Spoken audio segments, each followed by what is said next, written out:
Okay, hi everyone, welcome back. This is another video from Corey Z. If you like the video, please click the like button and give me a thumbs up.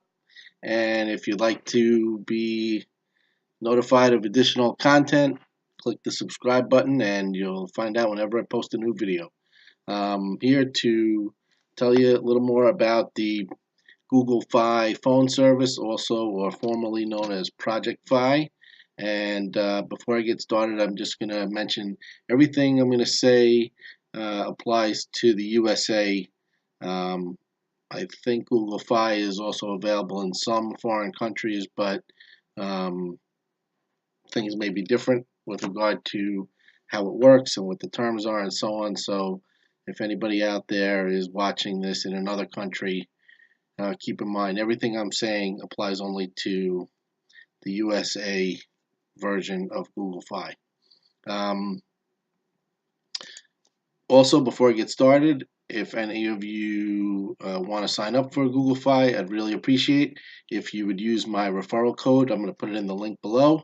And if you use my code, my referral code, you will get $20 off of your first Project Fi or Google Fi bill.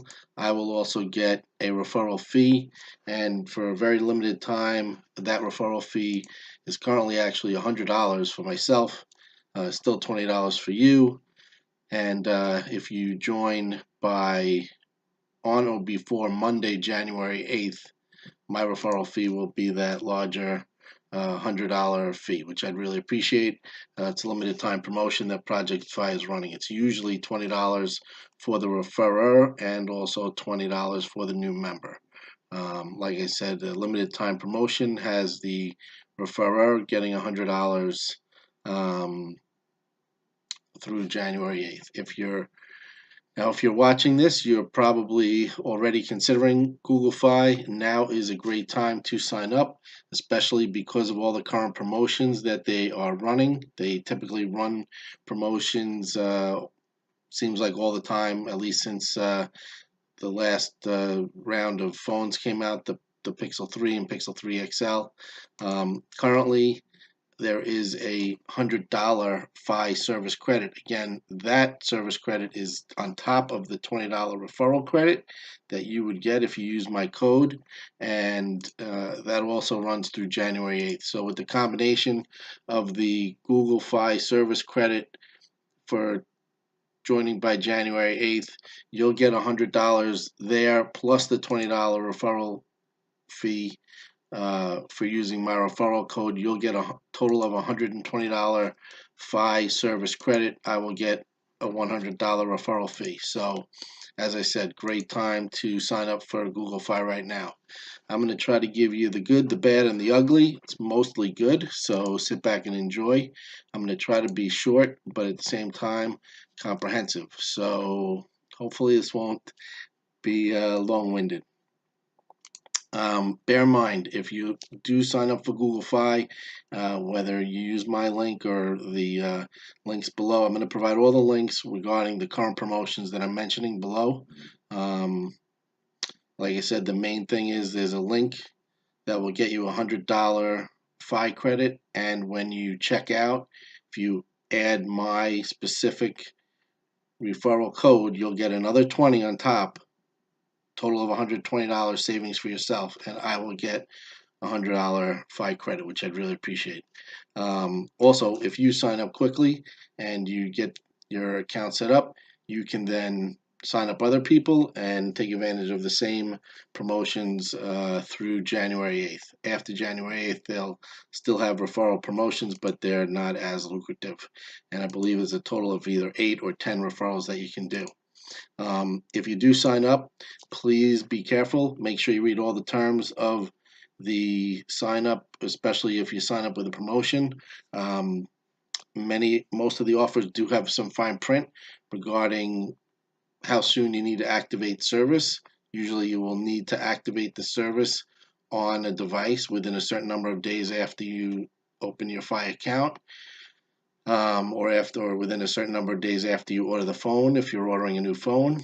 And you usually will also need to keep the service active and the phone active for a certain number of days in order to qualify for the promotional offerings that they give you. In some cases, you also might need to port a number from a prior provider. I don't think the current promotions require that, but over the last few months, they've had a lot of different promotions, and some of them have required porting a number. In other words, bringing a number from a prior carrier. Bottom line is, whatever promotional link you use to sign up, please make sure to read all the terms and conditions and fine print so that you know what the restrictions are and you can follow them, and then make sure to follow them. As I alluded to, if you want to join FI, you can bring your own number from a prior company, and in some cases that's required. If you're not using a promotion that requires that and you'd like to get a new phone number, FI can issue you a new phone number. Okay, now just have a few notes to try to make sure I get through everything I want to mention to you. And by the way, as I said earlier, you can combine the current codes that I'm talking about, the $100 FI credit for yourself plus the referral code from me. Please use those codes, especially the referral one. Now, for the basics, Google Fi is what's known as an MVNO, which stands for Mobile Virtual Network Operator.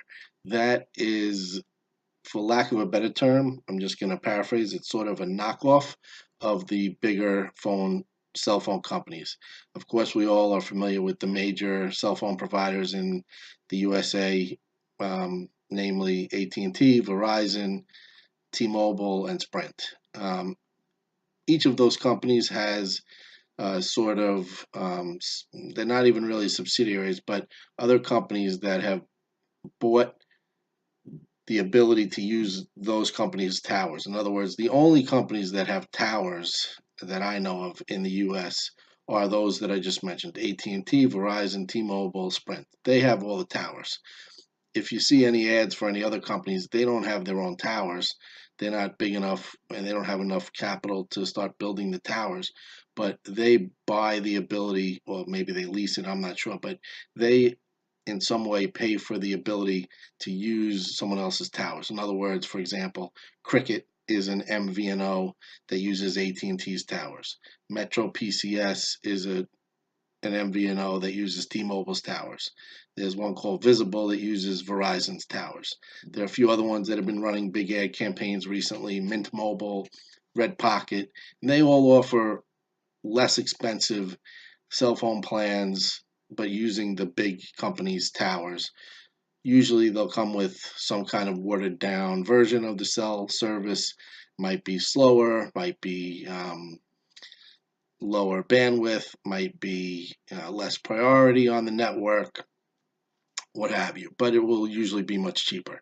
The reason I'm mentioning that is that Google, as I said a minute ago, is also an MVNO, a mobile virtual network operator. However, the benefit of Google over some of the other MVNOs, the main benefit is that Google Fi offers access to 3 different cell phone companies' towers. In other words, it's hooked up to T-Mobile, Sprint, and US Cellular, all 3 of those entities. So whichever of those companies has the strongest signal wherever you are is the service that your phone's going to use at any time.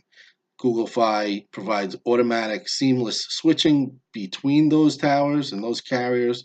So if you're driving or moving around or just going from place to place over time, or even in the middle of a phone call and moving around, if one network's towers become weaker and another one's become stronger, the Google Fi service will automatically switch you to the strongest network near you, and you won't even know it. I mean, if you look at the phone, sometimes you can see a notification or an indication, but there'll be no audible notification during a call. We won't be disturbed at all, but the network will always choose the best, strongest signal. In addition, the service also works off of Wi-Fi, whether it's in your home office or any public Wi-Fi hotspot, and if that's available, the service will automatically use that sort of as a default. And by doing that, you won't be using any tower, and you also won't be using any data, because all data that goes through a Wi-Fi system is not charged as data over the mobile network at all. So again, to summarize the benefit there of Google Fi, you're getting access to 3 networks at the same time and Wi-Fi service. In addition, specifically, for example, with regard to T-Mobile, T-Mobile's own top-tier service, or through its, not top-tier, but T-Mobile's own service through T-Mobile directly, in most instances offers a slower streaming 480 megabytes per second than its own top-tier service. You have to pay a lot extra for the T-Mobile fastest service. However, on Google Fi, you're getting the top speed T-Mobile streaming right off the bat. So that's a benefit right there. In addition, the Google Fi provides you with unlimited hotspot access for free. So if you want to use your phone to tether another device, whether it's an iPad or a different tablet or something, to it, and use your phone's signal as a hotspot for another device, you can do that. If your phone is pulling mobile data, then that's going to count against your data, but you're not getting charged for the hotspot usage. And in addition, that also brings up another feature, which is that Google Fi will provide you, if you wish, they'll provide you with free additional SIM cards. So in order to do this hotspot sharing, you can get a free mobile SIM card from Google Fi and plug that into another device, a tablet, what have you, or if you have just another phone laying around that you want to use sort of as a tablet, you can hook in a SIM card. It's going to use the same data allotment as your phone plan, and it's not going to cost you anything extra. And I'm going to get to what the costs are in just a second. Also, another great thing about Project Fi, and this is similar to a lot of other companies at this point, is that there's no contract. So you're not locked in. You can try it out. If you don't like it over a period of time, you can cancel the service and just go on to another provider. Of course, if you've bought a promotion that requires some kind of time element, then you're going to need to ride that out before you leave, or you won't get the promotional benefit. So that does come into play there, I suppose. But as far as being locked into the service, you can leave at any time. Now, onto the price. Pricing is an excellent element of Project Fi, and let's face it, that's most people are going to be most concerned with the price. For most people, I think it offers a very competitive price, where it's probably going to be as cheap or cheaper than any competitive product from another cell provider. In some cases, you might be able to find a cell plan that's a little bit cheaper. If you can, then certainly you may want to stick with someone else. But the way Google Fi structures its pricing is as follows. At least for the first person, and for one person on the plan, you have to get an unlimited talk and text, and it's an unlimited talk and text plan, and you're going to pay $20 for your unlimited talk and text. It is just like what it sounds like. $20 unlimited talk and texting. On top of that, you're going to have a data plan. The data plan is going to be charged by how much you use, but there's going to be a cap on how much you pay. Not a cap on how much data you can use, a cap on the price that you'll pay for that data. So, which is great because it locks in a maximum price that you're going to pay every month. So again, getting back to the pricing, it's $20 for your unlimited talk and text, and then $10 per gigabyte. There are plans out there that charge a lower price per gigabyte, so that might sound expensive, but when you take into consideration the cap, it's really not a lot. And also, keep in mind, when Google Fi charges you, they charge you $10 per gigabyte. That's the rate, but they charge you per 100 megabytes. Not to get overly complicated or confusing, but basically what that means is if you use 2 gigs of data in a given month, you're going to pay $20 for your data plan, for the data portion of your plan. 2 gigs times $10, 20 gigs. Very simple. If you've used 2.5 gigs, you're going to pay 2.5 times 10, which is $25 for your data plan, or for the data portion of your plan. In other words, it's not the case that when you get just over the 2 gigs, they then charge you for the 3rd gig, and maybe you just use 2.1 gigs.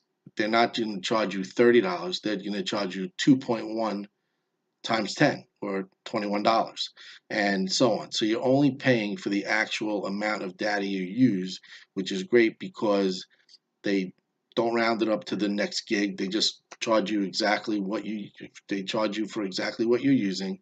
And if you get to the threshold for your plan, then they stop charging you altogether and still let you use the data. In other words, or not in other words, but to illustrate, for a single person, the cap is $60 for data. In other words, again, just to back up and illustrate the plan, for a single person, you're going to pay $20 for your unlimited talk and text, and you're going to pay $10 per gig. If you use 6 gigs, that's going to be $60 for your data portion of your plan, plus the 20 for your unlimited talk and text. That's going to be a total of 80. Keep in mind, all the Google Fi plans do charge tax. It's going to vary depending on where you live and what the rates are. My bill seems to be coming out. I've been using it about 2 or 3 months now, and the bills seem to be coming out with about 6 or 7% tax. So very reasonable compared to other companies, but do keep that in mind. Now, so like I said, if you're using 6 gigabytes, for a single person, 6 gigabytes is the most you'll ever get charged for. So if you use 6, you're gonna pay 6 times 10, which is 60, plus your $20 for your talk and text, total of 80 plus tax for the month. The great thing about that is a lot of people don't use that much data anymore. Although we're a data intensive society now, Wi-Fi is so prevalent that if you're around and if you're in a Wi-Fi environment most of the time, you may find yourself using a modest amount of data. And the great thing about these plans with Google Fi is that you're not paying for a lot of data if you're using a little data. In any month that you use a little data, you're going to pay a low amount for your data. If in a given month you use more data, you'll pay more in that month. But you're only going to pay up to a capped amount. And I know T-Mobile, all the other companies now offer unlimited plans, but in those plans, you're paying for unlimited data every month.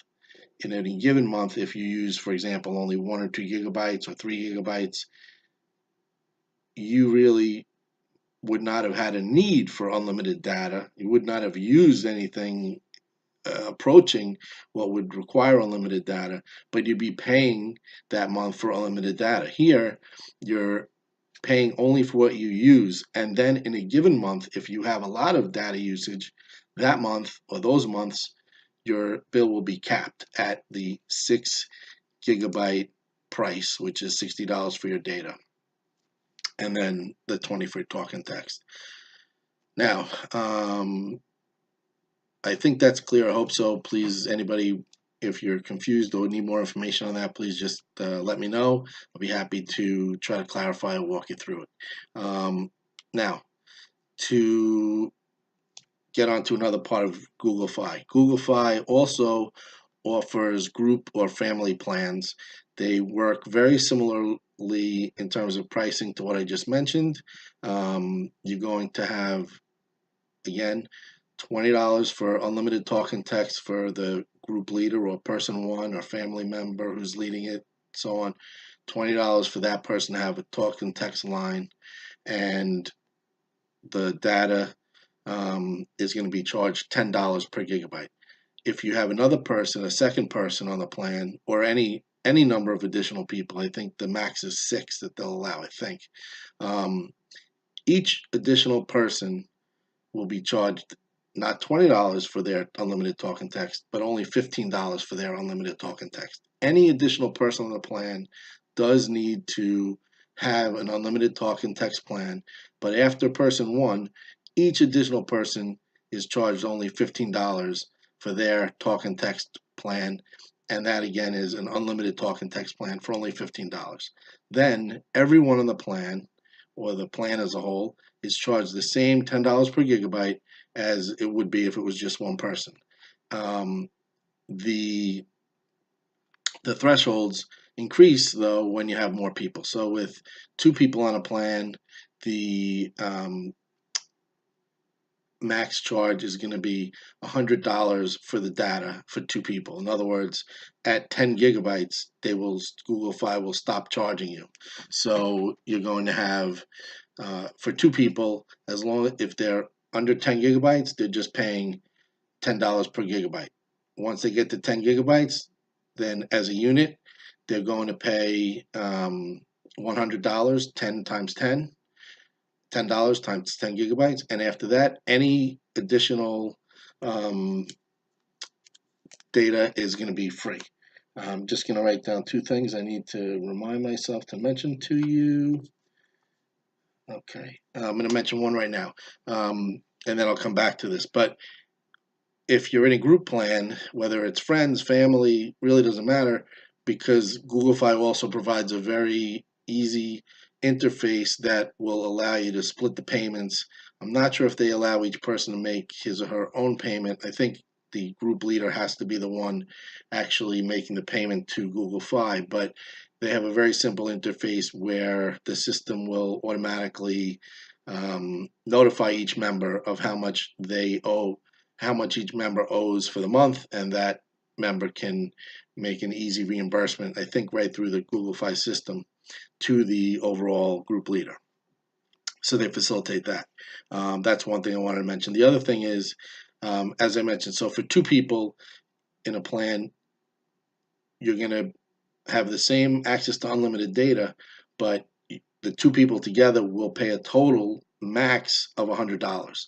For one person, max of 60. For two people, max of $100. After 10 gigabytes, then all the rest of your data is free. Okay, for three people, you're going to pay a max of $120 for your data, meaning only pay the three people together are going to pay a total max of $120, which is, spread over the three people is an average of only 40 per person max. And for four people, the max price you'd pay is $140 for your data. Again, keep in mind you've got the $20 for the first person's unlimited talk and text, and each other person's paying $15 for their unlimited talk and text. But as you add people, you get additional. The price goes up a little bit as far as what your max price is going to be. But once you hit any of those thresholds, you're going to continue to get free data without additional charges. And the price per person of the max price goes down as you add more people. One thing to keep in mind is that after any specific person hits 15 gigabytes of data in a given month, that person's data at that point going forward will be throttled down to a slower speed.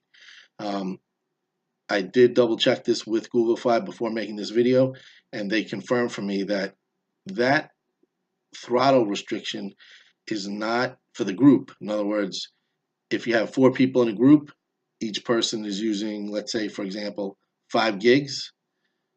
That's 5 gigs for person 1, 5 gigs for person 2, 5 gigs for person 3, 5 gigs for person 4. That's a total of 20 gigs.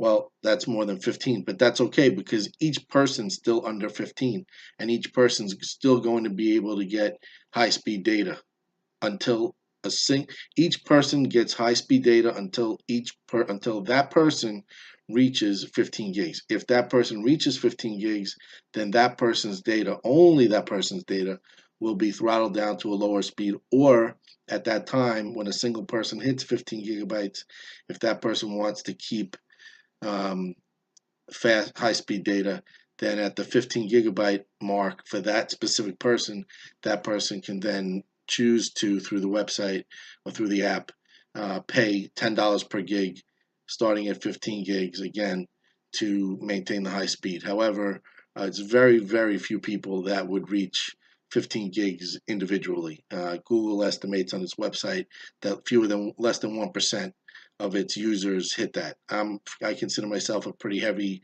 user, and even in the heaviest months, I think the most I ever got to was about 8 gigs myself.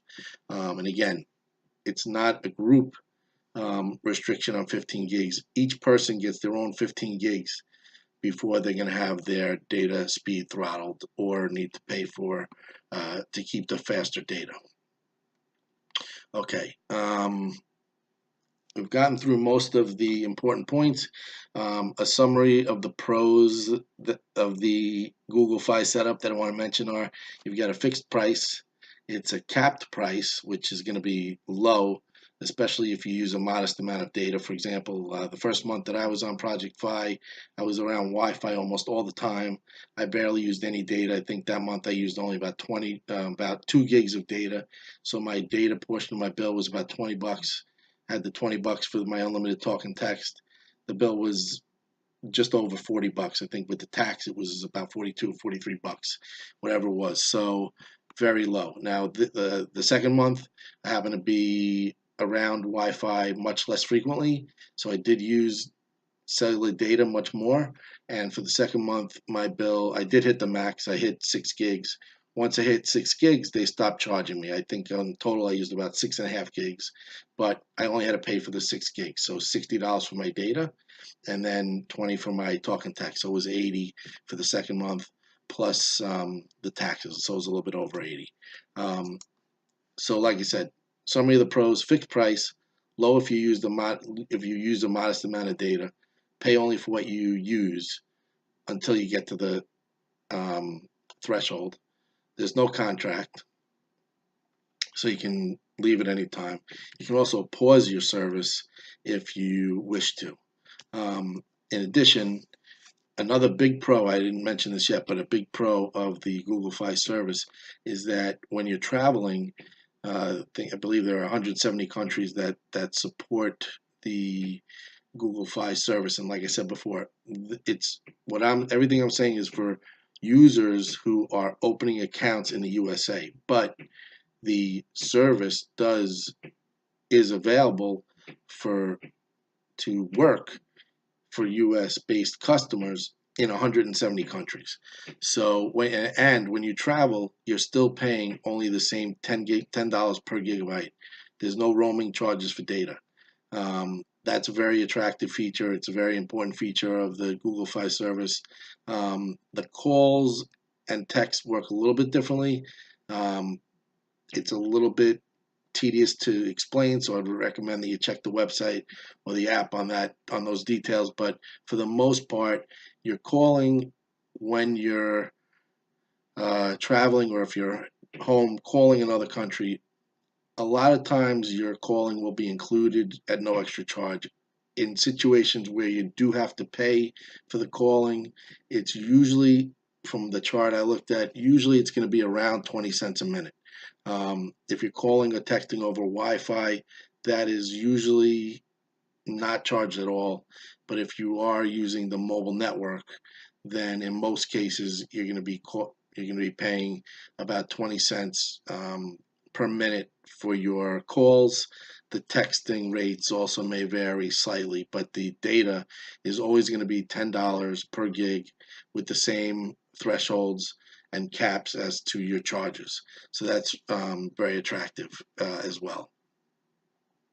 In addition, as I alluded to a little bit, the bills, the whole app setup and so on, very easy to navigate, very easy to use. They also provide 24/7 support by phone, email, and chat. Even during a couple of times when they had promotions going on that were resulting in a lot of communications to Google Fi, I found the waits were not long. They have the system set up where you can get a call back. The chats, even when the chat said it was a long wait, um, usually I think the max I had to wait was maybe 10 or 15 minutes before I got through the queue. Um, and the reps will also send you a transcript, copy the transcript if you like. Um, Again, or to add something else, when the Fi service started, it was available primarily only on Google's own Pixel phones, and then it was later opened up to a few other phones. But now, just a few weeks ago, Google's opened up the service when now it's made uh, available to all phones, even iPhones. Now, having said that, it's optimized for the Pixel phones and certain other phones that Google sells on the Fi website, but you will get service on virtually any phone nowadays. Certain phones won't get all the features. In particular, I think you do want to be careful if you have an iPhone. You may not get all the features, including some of the seamless switching that between networks that I mentioned earlier. Um, if you do opt for a specific Google phone, a Pixel phone, at least one of the new, I have here the Pixel 3 XL. Um,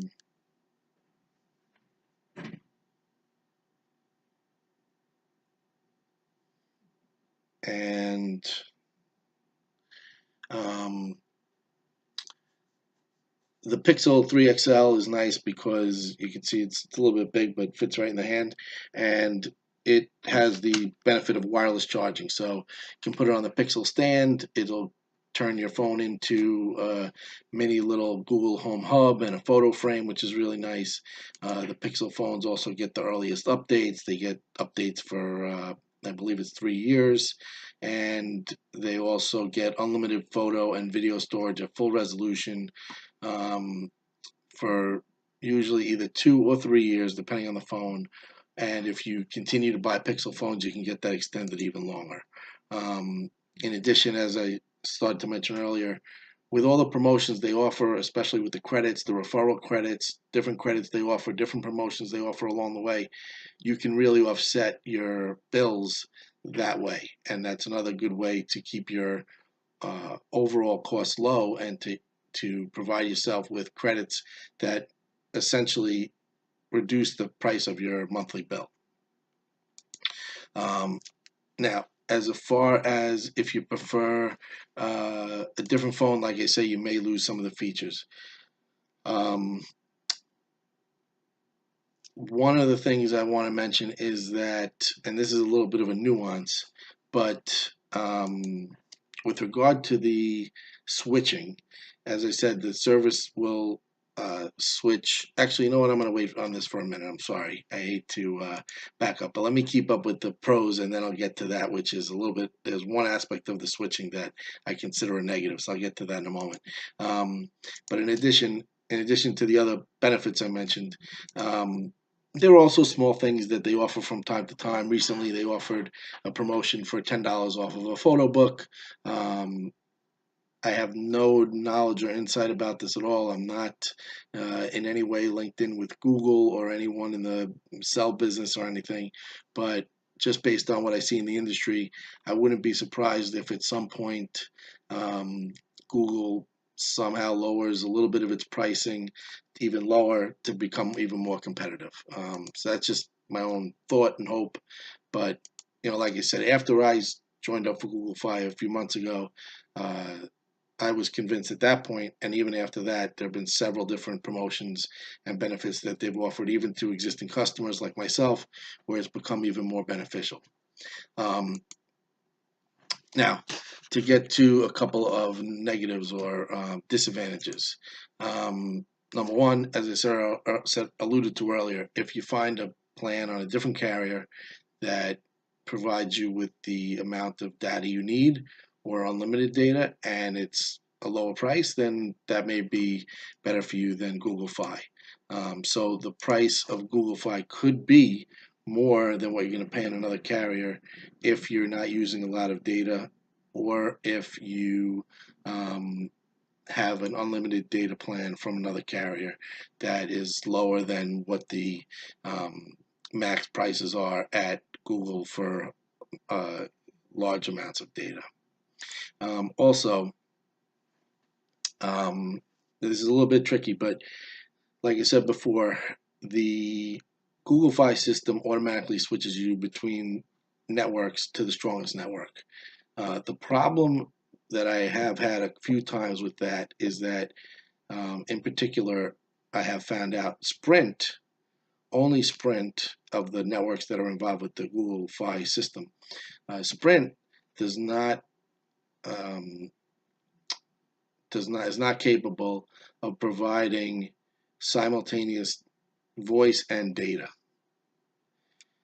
So what that means is that if you're on your Project Fi service and your phone is connected to Sprint at that time, and if you are on a phone call, you will not be able to use data at the same time. Now, if you're just standing there on the phone, and all of a sudden you can't use data, it might be frustrating, but not that terrible for you. But I've run into it a few times where, for example, I'm driving, I have my phone on Waze, trying to get directions from the phone. All of a sudden, a phone call comes in. I answer the phone, then Waze stops working. And the first couple times this happened, I didn't know why until I researched it and found out that if the phone is on Sprint, and you might not even know it's on Sprint unless you take a look at it. If the phone's on Sprint, then your data service will stop working. So at least temporarily until your phone call ends or until your service switches to a different provider. So there are a few ways around that. I've contacted Google Fi and asked them if there's any way that I can permanently deactivate Sprint, which would be my preference. But so far, I'm not aware of that being possible. However, there are several apps that provide carrier switching. So what you can do is you can install one of these apps. I highly recommend doing it. There are a few apps that I do recommend you install right away. One of them is called Signal Spy, and in particular, their Pro version gives you the most control. I think it was $2 or $1.99, not a subscription, not per month, just a one-time fee of $1.99, and that will allow you to. They provide these dialer codes, which will allow you to choose the carrier that you're making a call on, and in that way, you can choose to go on T-Mobile or US Cellular or what have you, and you'll be able to avoid Sprint for that particular call. I believe that usually will stay active on that carrier for 2 hours or until you update it again. Of course, if you need to do that all the time, might be kind of annoying, but it is an option to do. Second of all, there's another app that's called Fi Switcher or Fi Switch. I think it's called Fi Switcher. Provides the same capability. That one, I believe, is free for all the services. I found out about that one second. If I found out about that first, I might just have used that. Signal Spy might not be as necessary. Both of those services also allow you to see what network you're on at any given time. So if you can avoid Sprint when you need to use data and voice together, that's your best bet. I don't know if you can switch while you're already in a call. I don't think so. So if you know data, the phone and data will both be important to you at a given time, you want to try to avoid Sprint. And I want to still encourage everyone to join Project Fi and hopefully sign up with my referral code, but I do want to give you the most honest, frank review and all the tips and tricks to enhance your experience and also to be aware of the pitfalls so that you don't join Project Fi and then later either become unhappy with it, wish you had known something, or not have a workaround for a problem that you might encounter. Also, coming from iOS, which I did, there are a number of benefits and drawbacks that I've noticed with the Google Fi service and Android in particular.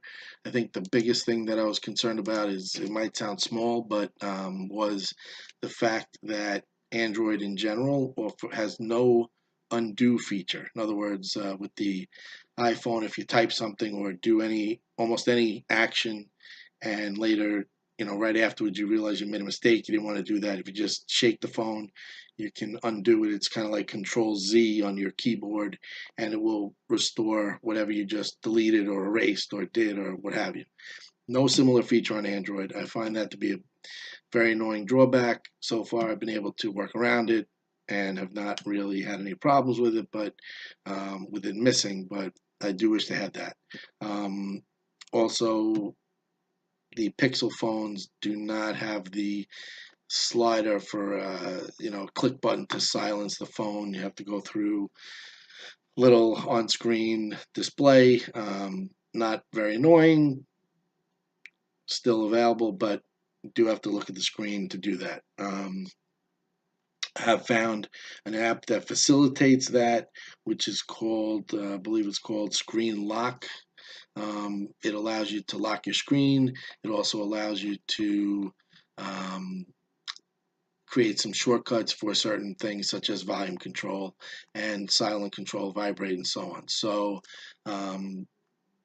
that's another app that I would recommend that you install right away, because it will facilitate your use of the phone, especially if you have a Pixel phone, and especially if you are leaving iOS and coming to the Android world for the first time, as I was.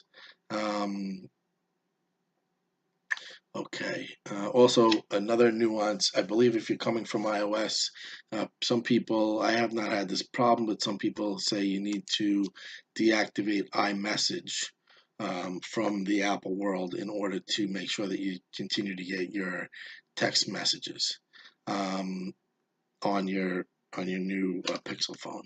Um, okay. Another little tip there is that um,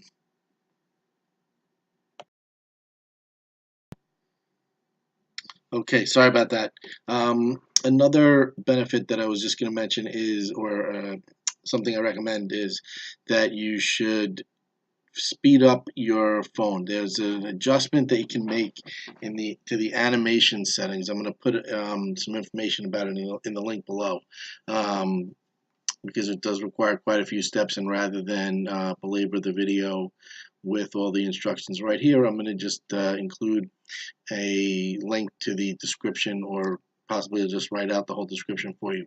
But I would recommend that you take this a minute or two to speed up the performance of the phone. That'll help a lot as well. Not that it needs to be sped up, but I will tell you that when I joined Fi, I compared a few different phones.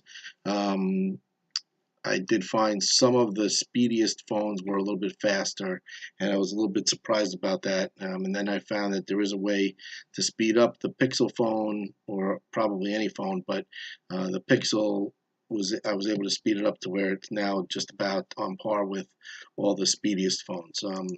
Also, if you don't like the notch in the Pixel 3 XL, or if you have a different phone you don't like the notch in, there's an app called Nacho Notch. You can install that. That can assist you with getting rid of the notch. On the Pixel 3 XL, there's also a way in the developer options settings to get rid of the notch and have a more clean-cut look, but a little bit less screen real estate if you prefer that look. Um, a few other tips. Definitely, I always recommend that you get a case for the phone. You can see here I've got a very thin, clear case. Protects the phone. I've had it on there since I got the phone. It's very thin. It's very flexible, and you can see there it's quite flexible. But it provides a good amount of protection, and definitely recommend that you have a case on your phone at all times. Similarly, I recommend that you get a screen protector immediately. Don't do anything with your phone before you get a case and a screen protector on it. The screen protector that I am using, I'm going to put it in the description below, is the screen protector is from a company called Armor Suit. I had not heard of it before I got this Pixel 3 XL, but when I was looking for a new screen protector, I found that company, and I found that this screen protector is awesome. They offer it for most phones, and for most phones they offer choice of matte or I guess the other version is called clear, which is more similar to a more traditional or shiny type of screen view. Depending on your preference, you can use that or the matte look. I happen to have a shiny screen protector on there now, clear as it were, but in the past I have used a matte. I really love the matte look. I think I'm going to go back to that soon. The great thing about these Armor Suit screen protectors is that they are very easy to apply. They come with instructions. They also come with a link to a video. But the bottom line is they're very simple to install. They actually recommend that you use a fluid that they provide with the screen protector, and therefore it's actually a wet application, which is great because it allows you to slightly adjust the screen protector as you put it on if you need to. And that's a really nice feature because you don't have to worry about being exactly perfect as you put it on or screwing it up. There's no screwing it up with this Armor Suit screen protector. You put it on there. If you need to move it around a little bit, you can. When you're done, you'll probably see no bubbles immediately. If you do see any bubbles, they recommend you leave it overnight. And I can tell you from experience with more than one of their screen protectors that by the next day, any bubbles you might have had will be gone. So it's virtually bubbleless. You may get some blemishes or scratches on the screen protector itself over time, but that will protect your screen underneath from scratches, and you will not have bubbles on the screen between the screen and the screen protector. Excellent, excellent screen protector. So I recommend Armor Suit. You also may want to install or apply a skin. Many companies make skins now. D-Brand is one that I bought a skin from. I haven't yet applied it, but that'll provide you with some additional protection under the case. Also gives you a chance to personalize your phone a little bit if you get it in a different color or pattern. Many choices available. Some of them are customizable with photos and what have you. Google also offers its own customizable cases, with which you can use photos or different things to really personalize your case. Based on what I read about their cases and the price of their cases as compared to generic case. I think I got this on Amazon. I prefer a non-Google case, but they do offer their own cases as well. So you definitely want to have your screen protector, maybe a skin, and definitely a case. Another another couple of other things I'll mention to you. The camera is excellent. I'm sure you've heard that everywhere. I'm not going to go into a detailed description of the camera. I'll just mention a couple of highlights that it has. Top Shot is Google's feature where the phone can take multiple photos, even if you're not even if you're not purposely shooting in burst mode. You can program the camera to take multiple pictures at once, and that will give you a better shot, a better chance, no pun intended, better chance of getting the best photo of the scene you're taking. Also, the night sight feature takes great pictures at night and in low light settings, really phenomenal. And so that's a really useful feature. A lot of people that have seen my photos, I've been taking photos, videos, etc., have commented how great they are, how awesome and crystal clear they look, and lifelike, almost like they're jumping off the page. Very vibrant, the photos as well as the videos. A couple of things you should keep in mind about the Pixel 3 XL on the other side of the spectrum, negative side. The Pixel 2 XL, I learned, and I actually tried it out before I decided what phone to purchase, had a few features that are missing from the 3XL. Notably, the 3XL no longer uses the face unlock.